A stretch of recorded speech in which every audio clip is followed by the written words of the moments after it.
नमस्कार, स्वागत है आपका खबरों का पंचनामा में। मैं हूं आपके साथ वक्ता। हम लेकर आए हैं देश और दुनिया की 5 बड़ी खबरें, जिस पर चर्चा के लिए हमारे साथ स्टूडियो में मौजूद हैं कैपिटल टीवी के editor in chief doctor Manish Kumar ji. Doctor साहब, आपका बहुत बहुत स्वागत। धन्यवाद। सबसे पहले नजर डालते हैं आज की हेडलाइंस पर।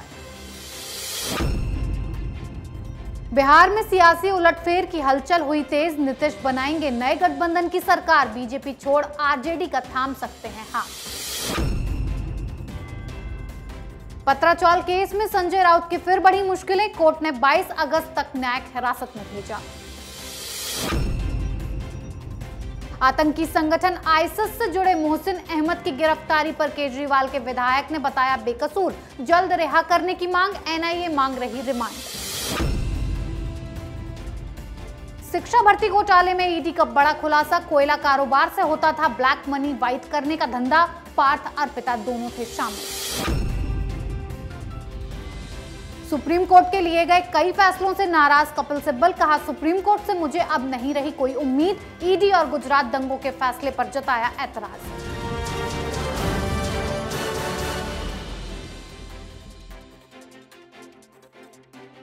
आज की सबसे पहली खबर बिहार में हो रही सियासी उथल-पुथल पर।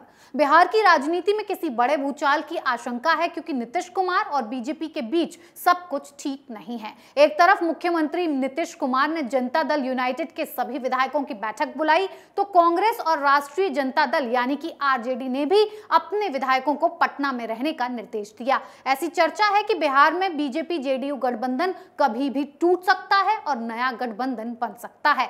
सियासी घटनाक्रम को देखते हुए ऐसा लग रहा है कि राज्य में राजनीतिक हवा का रुख कभी भी बदल सकता है। डॉक्टर साहब, बिहार में सियासी हवा का रुख बदलने के अचानक से क्या संकेत मिल रहे हैं? देखिए, ये जो नीतीश कुमार हैं, इनको मैं हिंदुस्तान की राजनीति का कालिदास कहता हूं।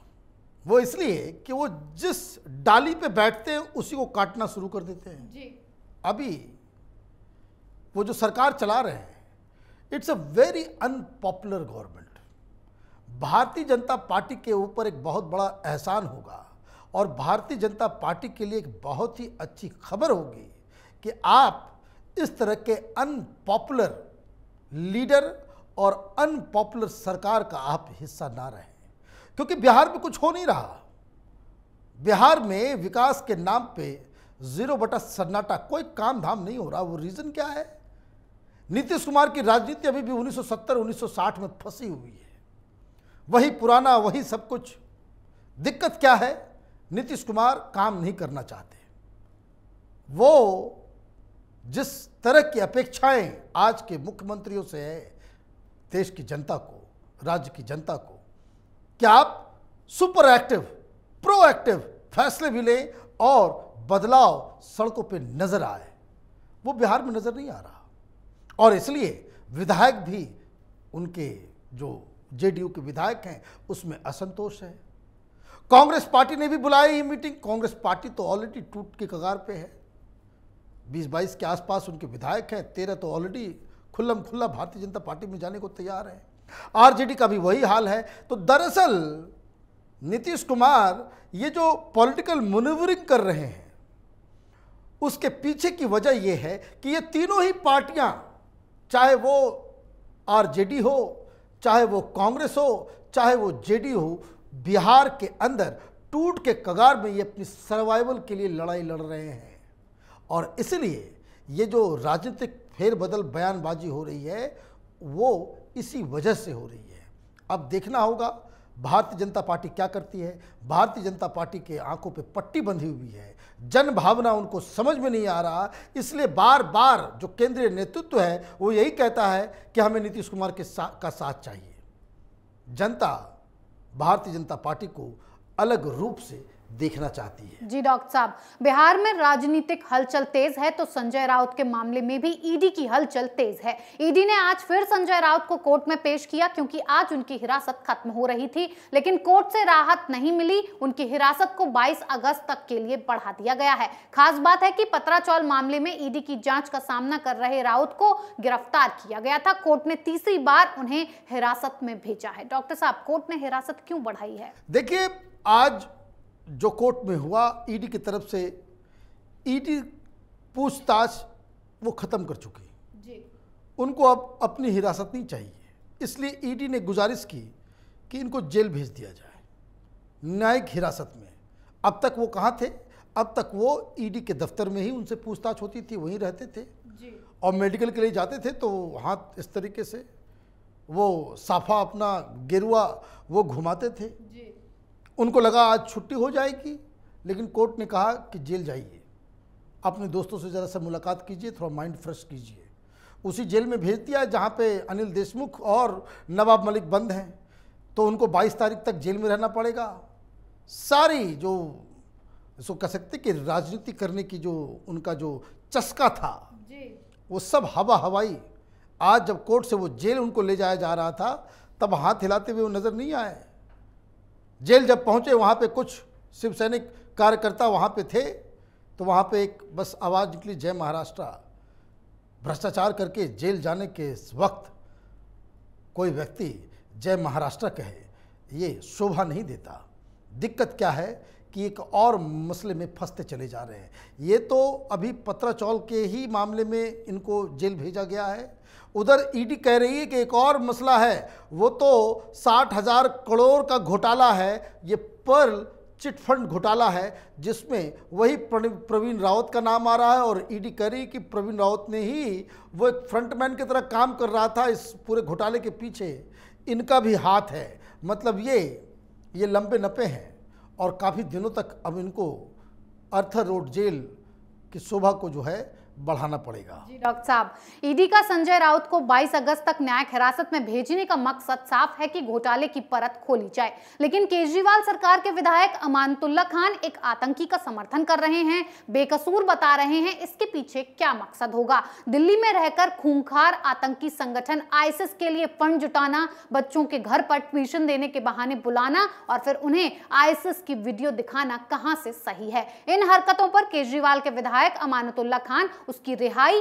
और एनआईए रिमांड मांग रही है। डॉक्टर साहब, क्यों केजरीवाल के विधायक ऐसे आतंकी का समर्थन कर रहे हैं? क्या कोई कनेक्शन है? देखिए, केजरीवाल का विधायक अगर कोई बात कह रहा है और भी इस तरह के नेशनल सिक्योरिटी के मसले में, तो ये जान लीजिए इसके पीछे केजरीवाल का आदेश है। ये तिरंगा लेकर के दिल्ली की जनता को देशभक्ति का पाठ पढ़ा रहा है और आतंकियों के साथ खड़ा हो रहा है ये राजनीति का नटवर लाल केजरीवाल। क्या हुआ है इस मसले में? ये जो लड़का पकड़ा गया है, ये जो आतंकी पकड़ा गया है, वो बीटेक कर रहा है, टेकी है, टेक्नोलॉजी सेवी, और इसके दोस्तों ने, इसके क्लासमेट्स ने ही बताया कि ये व्यक्ति, ये लड़का, ये जिहाद का जहर बो रहा है, इसके रिश्ते इंटरनेशनल टेररिस्ट ऑर्गेनाइजेशन से है, ये लोगों को बरगलाने की कोशिश कर रहा है। और जब एनआईए ने छापामारी की और जब इसके बारे में जांच पड़ताल किया, तो मालूम चला कि वो यहाँ फंड भी इकट्ठे कर रहा है और क्रिप्टो करेंसी के जरिए ये आईएसआईएस को पैसे भी भेज रहा है, उन देशों में भी भेज रहा है जहां आईएसआईएस जो है वो एक्टिव है।